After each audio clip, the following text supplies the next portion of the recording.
Hello, hello, hello. Welcome. It's your boy Jahi, aka Mr. Degenerate. Back at it again for another video. Today we're gonna do something a little different because I know I haven't been doing a lot of videos. I've been a busy man. Alright, I've been a very busy man. So I didn't want the channel to be dead. The channel's not dead. I just been very busy. So I wanted to do something a little different. Let me talk about some goddamn movies because I've been watching a lot of movies. I've been literally binge watching movies while at work. So let me just talk about the newest Marvel movie, man. Let me talk about this goddamn Black Widow. Let me talk about this. Listen, I gotta give super props to Kevin Feige. You know, Kevin Feige, this man is literally a genius. You want to know why? Because he took the most unpopular characters and made them popular. That's a task I don't even think anybody can do. Like, if anybody would have asked me, an Avengers movie would be better, not only better selling, but more recognizable than the Justice League, I probably would have laughed at you. But it's so funny how the tides have turned. It's so funny. But I gotta give that to Kevin Feige. He knows his audience. You could tell Kevin Feige respects comic books and he understands comic book stuff.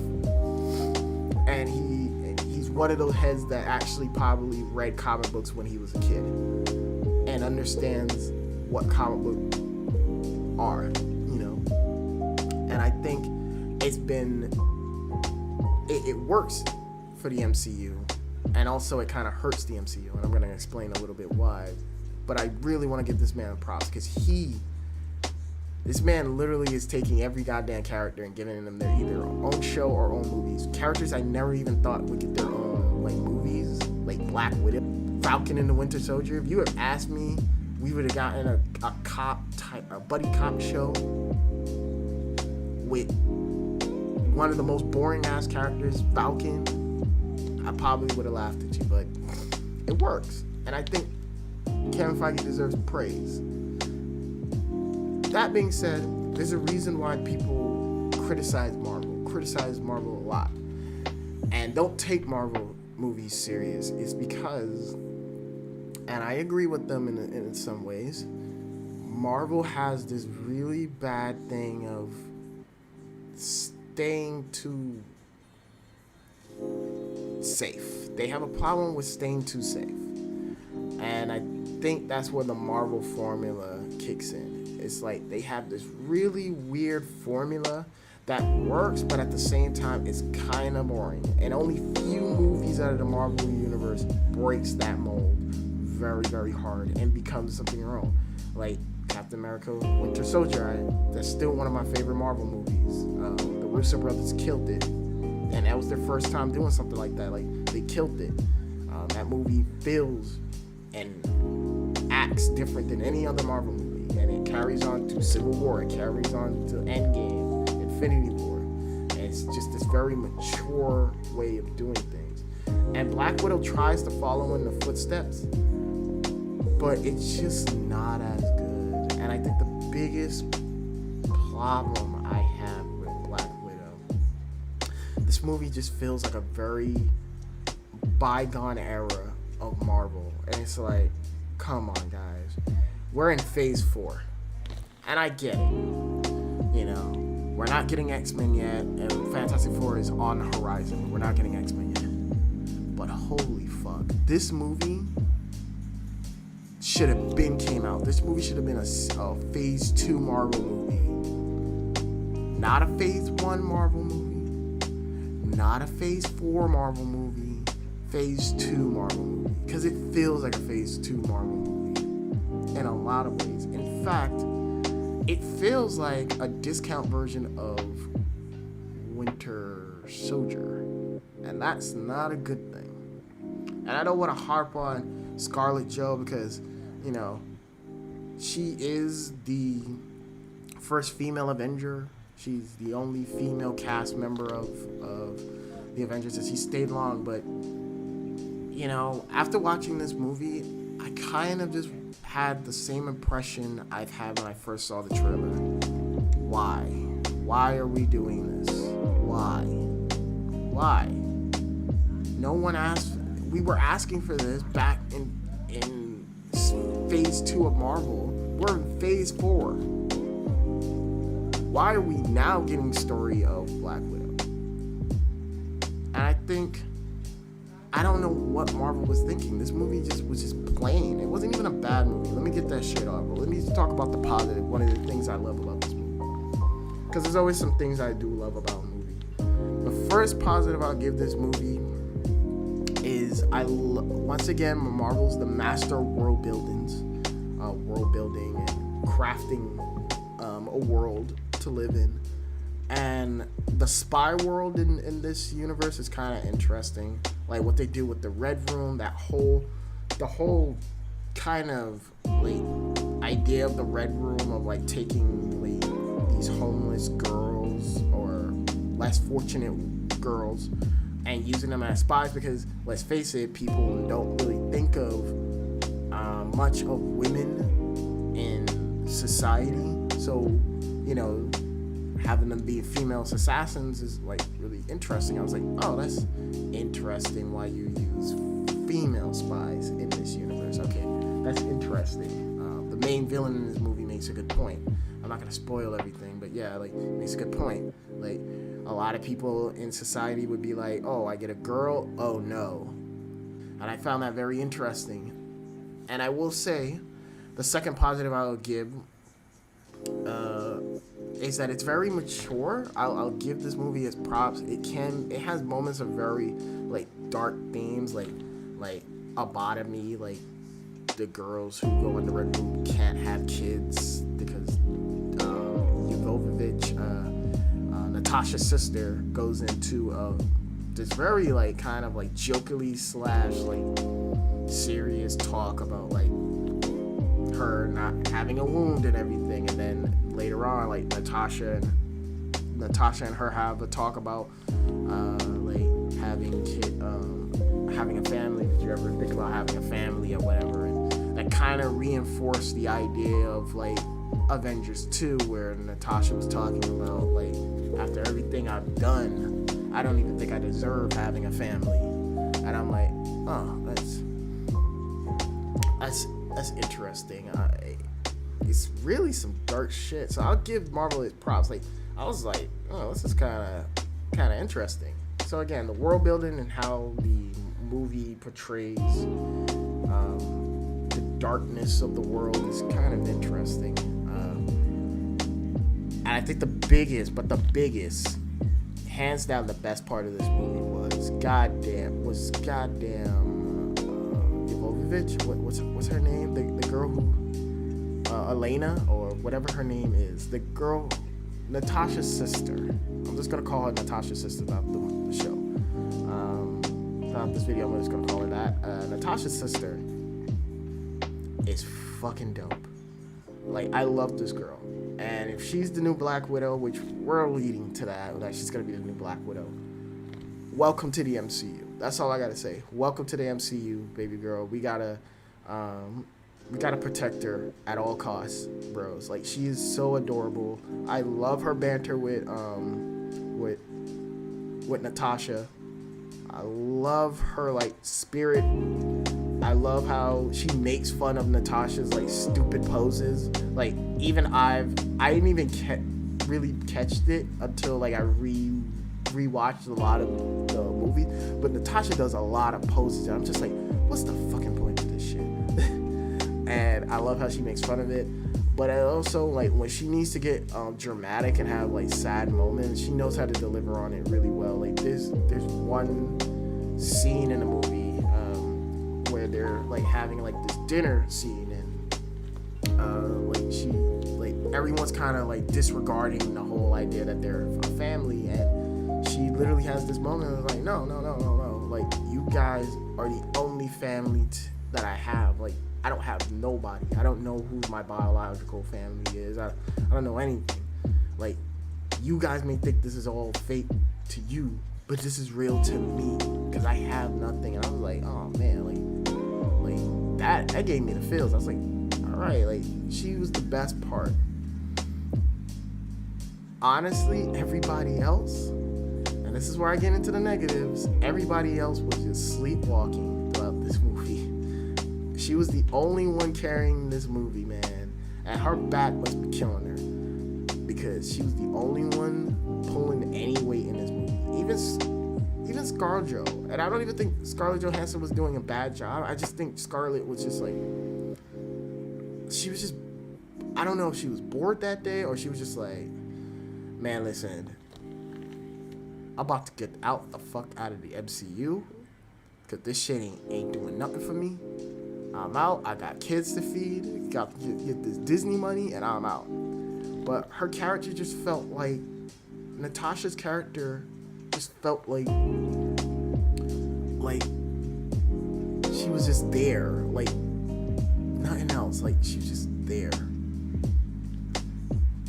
Everybody else was just like kind of like doing stuff while Natasha was just there. It's kind of like the same problem I had with Wonder Woman, Gal Gadot's Wonder Woman in 1984. Like Gal Gadot just feels like she's just there while everyone else is doing stuff, and she's not proactive. That's the problem. She's not proactive. So that was like one of the negatives I would take away. Even though I don't even think she's bad, I just was like, oh, like you're just there. It was kind of weird. It was very weird, but I don't know. Like I was really not feeling this movie all too much. I was not feeling Red Guardian, David Harper. Oh my goodness. Let me talk about this. What is with Hollywood? And this is a thing I've been noticing with female-directed or female-led movies nowadays in modern-day Hollywood. Why is it that every single male in a particular female-led movie has to have either an incompetent man, a stupid man, or an asshole man? Now I get it for the story that they're presenting in the spy world. I'm okay with the main villain being a man and he's a cookie cutter, like twist your fucking mustache, twirly mustache motherfucker. I don't care. I think those are the fun villains. You can have a sophisticated villain that challenged the hero's ideology and makes the hero grow. Fine, I love that. I love Joker for that. I love Spider-Man 1, 2, and 3 for that. Amazing Spider-Man 1, 2, no. Sam Raimi's Spider-Man 1, 2, and 3 for that. There's just villains that just challenge the heroes. And then you just have these really cookie cutter, like, I'm just evil just to be evil, ha ha ha. And that's fine. But you have Red Guardian, and you have David Harper, who plays in Stranger Things, and he's really good. Like, I've watched Stranger Things. Stranger Things is really fucking good. And I seen him in Hellboy, and even though Hellboy was trash ass movie, he was the best part of Hellboy. Why is it that he's just a fucking joke character and incompetent? Every guy in this movie is incompetent. Either the guy who gives the information to Natasha is incompetent because half of the shit doesn't work. And it's like, bruh, it's like, why is it that Marvel, and this is a thing with Marvel based off of how I've seen Captain Marvel, is that they make men look like fucking idiots. And I don't get it. I that's just a minor pet peeve, but I fucking hate it. And in this movie, he's just whack. Like I was just like, what is this? What is this?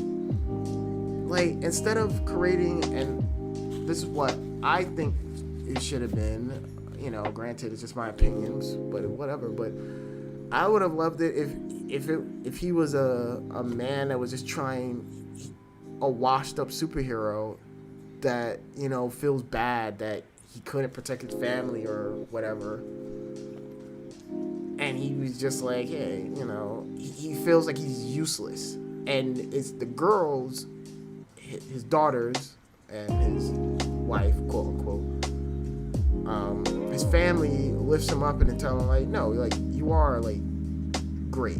And he goes through this whole arc of finding out, like, yeah, he still has a lot to offer. He's still strong. He's not this washed up hero. Because in the beginning of the movie, he seems like a very washed up hero. So I think that would have been an interesting round. And it would actually ties into the fight because he has a joke in the movie where he's talking about he fought Captain America when he really didn't. And that's why I got the premise of like washed up superhero, because he's like telling fake stories. And I would have loved it when he was fighting Taskmaster, because there's a fight between him and Taskmaster. And I would have loved to see that fight where he has to prove himself, like, I'm not this washed up hero, and he beats Taskmaster's ass instead. The movie's like, well, you're incompetent, so hey man, you're not even in any of the plans. You're nothing. So I think that was really a downfall on this movie. But I think the biggest offense of this movie was really just shit that I just really wish was on a Disney Plus show. Like this movie talks about the whole big Hawkeye mission where Natasha affected from the Red Room to become a S.H.I.E.L.D. agent. And that whole situation sounds way more cooler than what we fucking got. This movie creates the biggest sin, and it is show, don't tell. And I fucking hate that. Like, that is the worst thing. It's like when you hear something that sounds way more cooler than what you're actually getting. Like, they've talked about, like, oh, I had to defect from the Red Room, and me and Clint had to fight out enemies for 2 days straight and hide for 2 days straight in Sokovia. I was like, wait, can we get this fucking movie? Can we get this movie? Because that movie sounds better. I really just think this movie would have benefited more if it was on not HBO Max, Disney Plus, because you could explore that story. Instead, it's just talked about, and it's just like, what the fuck? I'm like, what? Like, this, it's like, why? I'm like, why are you talking about this? Like, you mentioned it in every single Avengers movie. Clint and Natasha always have that banter together. That, oh, you remember that time in this place where we did this, and Clint's like, please don't remind me of that fucking mission. Like, every time we hear it, we're like, oh, that sounds dope. Like, can you elaborate? Can you give me a story of that? Nope. And this, they just tell you the whole story, and it's like, bruh, if you have literally Disney Plus, Marvel, Kevin Feige, my brother. I understand this is a female character, and you don't want to make her look small in comparison, but again, having a TV show is great because you can explore these characters. Look at what they did with Wanda. I've always liked Wanda, but now she's even more developed because she had time to grow in a TV show. Look at Cap and Bucky. They had time to grow through a TV show. TV shows are where it's at, motherfucker. Streaming is where it's at. So to have a movie do 2 hours and just tell you what the hell the mission was trash. But the biggest offense of why I hate this movie, or not hate this movie, but I think it's mid, is Taskmaster.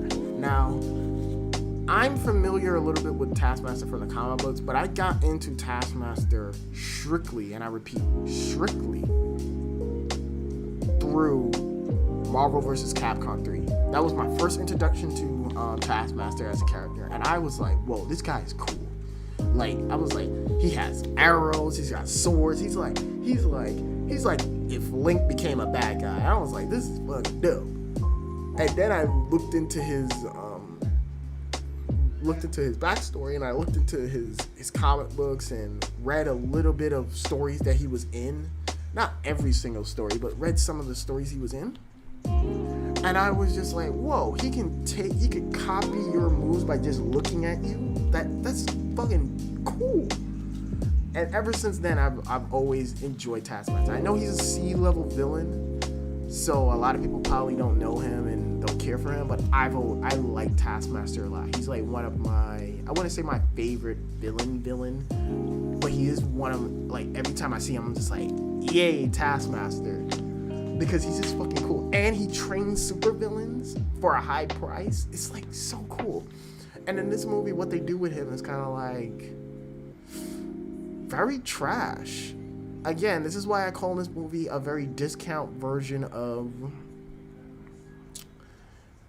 Winter Soldier, because this movie takes a lot of elements from Winter Soldier, in particular the Nemesis-esque character, which is Taskmaster in this movie, and they completely botch it. Like, what makes Winter Soldier so interesting is that he has an extreme tie to Steve, and Steve throughout that whole movie is trying to learn how to trust people in the new world. He's trying to adapt to a new world, and so throughout the whole movie he's struggling with that, and then he gets a glimpse of his old life, which is Bucky, so that the connection is there. Their connection is so there, and if you watch the first movie, you saw that connection of them being friends. So then it changes the dynamic of the mission, that, oh, I have to save Bucky, not kill Bucky. And throughout the whole movie, everyone's in the third act, everyone's saying like, yo, you gotta probably get rid of Bucky. We gotta kill this nigga. He's killed so much SHIELD agents, he's killed so much people, he's a menace. There's no saving him. And thing is like, Cap is like, I have to try and get through to him. And he wins him over with compassion. That's cool. This shit tries to do the same thing, but it's not. It is done so sloppily. First of all, Taskmaster has no lines in this whole entire movie, which is fucking weird, because Taskmaster in the comic books talks a lot. I'm not saying he talks like Deadpool where he's throwing out one-liners, but he talks a lot. Second of all, the way how they do his powers in this movie is fucking trash. I hate this shit. Like, why would you change a really cool power or skill set he has and try to modernize it or ground it in reality? No, don't. We literally seen a fucking alien Titan dude. Like, what are you doing, Marvel? Don't do that. Like, don't try to ground it. We already seen crazy shit. So why are you having him have to do the same thing where the visor is literally showing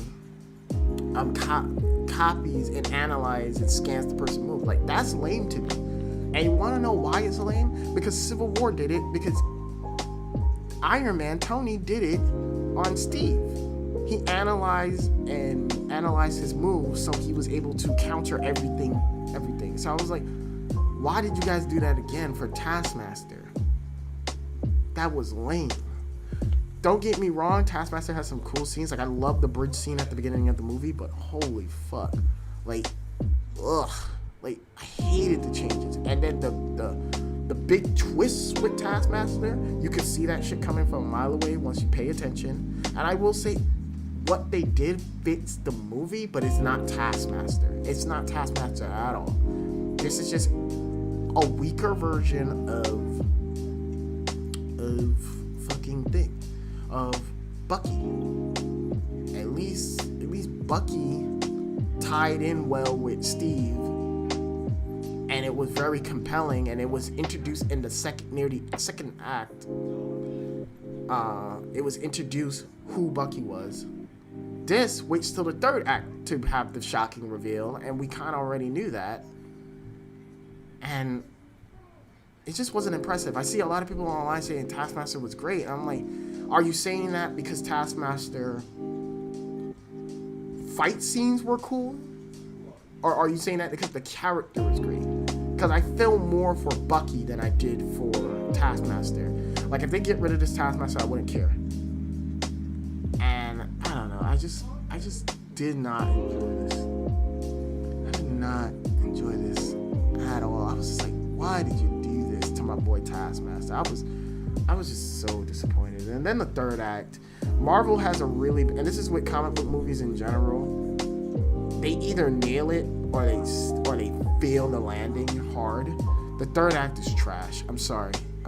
Just this whole falling out of the sky situation, like, it's so stupid. And the CG in it is kind of spotty because you can instantly tell when Scarlett Johansson or anybody turns into CG.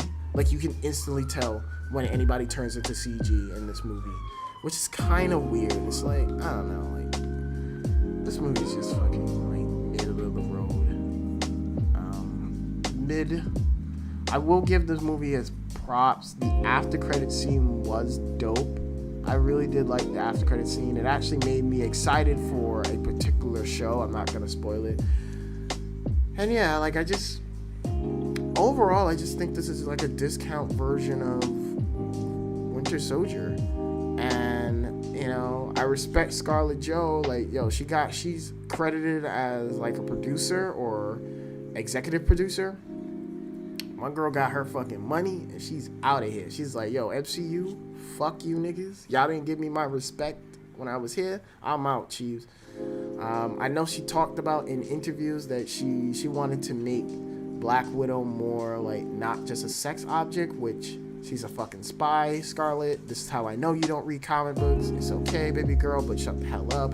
Like, you don't read comic books. She's literally a spy. You gotta use every tool in your arsenal. If you gotta open them legs, open them legs. I'm not trying to be disrespectful, but that's a spy. That's what a spy is. Like, just like James Bond used his sex appeal to get women, use your sex appeal to get men. I don't know, whatever. But overall, this movie was just like mid of the road. Marvel really just should have made this into a Disney Plus show to expand on certain elements, because as it stands, it just runs into like the same old cookie cutter Marvel shenanigans. And I don't know, like, I'm very worried for the future of Marvel. I hopefully when we get to Doctor Strange and Multiverse of Madness, it would be some really cool shit, and then they actually like do some huge shit. But as it stands, like, this was just lame. This was just like middle of the road, boring. I don't know, Marvel. Step your game up. You're being a little too complacent now. Step up. Step up hard. Step up. Because I know you're sitting on your throne because you won. But just like anything in life, you know, somebody will come and take you down if you are not on your shit. And, you know, DC stepping up. So I hope you step up. That's all I gotta say on this movie. If you like the video, please rate, comment, subscribe, all that fun stuff, big boys and big girls. Take it easy. I'm out. Just look at a synopsis of this movie. Don't go watch it. Or if you are, just rent it or whatever. Anywho, bye-bye.